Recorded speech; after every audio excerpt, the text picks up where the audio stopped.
பொருளாதார வளர்ச்சியில் இந்தியாவில் பெஸ்ட் மாநிலம் தமிழ்நாடு தானே நாங்கள் சொல்லலை.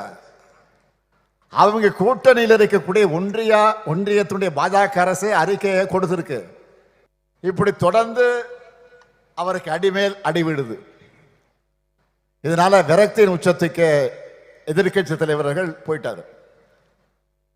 அதனால தான் முதலமைச்சருங்கிற மக்கள் அளித்த பொறுப்புக்கு கூட மரியாதை தராம தரந்தாழ்ந்து என்ன ஒருமையில பேசிட்டு வர்றாரு. அதை பற்றியெல்லாம் நான் கவலைப்படல.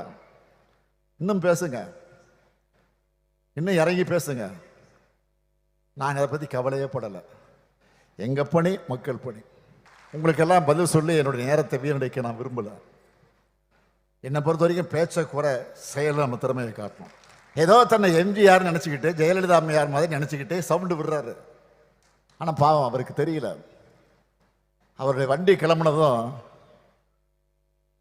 அவங்க கட்சிக்காரங்களை, சொந்த கட்சிக்காரங்களை என்ன கமெண்ட் அடிக்கிறாங்கன்னு